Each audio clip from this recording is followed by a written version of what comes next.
without that curiosity, I'm not learning anything. Like Wally learns how to put himself back together. He's actually pretty intelligent. And that's because a curiosity and wanting to question everything and understand more about the world about him has taught him these things. Yeah. And when I get into autopilot, I start to forsake what I've already learned. Yeah. That's good.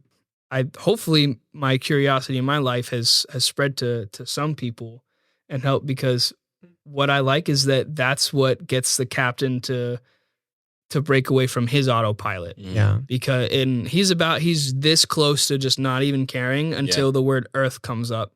He goes, Earth. And he's like, define Earth. And he goes on the internet rabbit hole of looking up everything late at night. And but once he's hooked, he can't go back to nothing.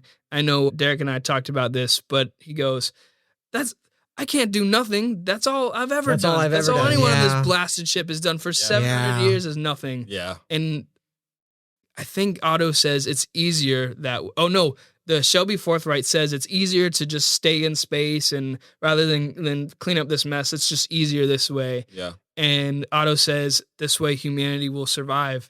He goes, I don't want to survive. I want to live. I want to live. Yeah. Great line. Yeah. That after that, like you can't go back. Yeah. Yeah.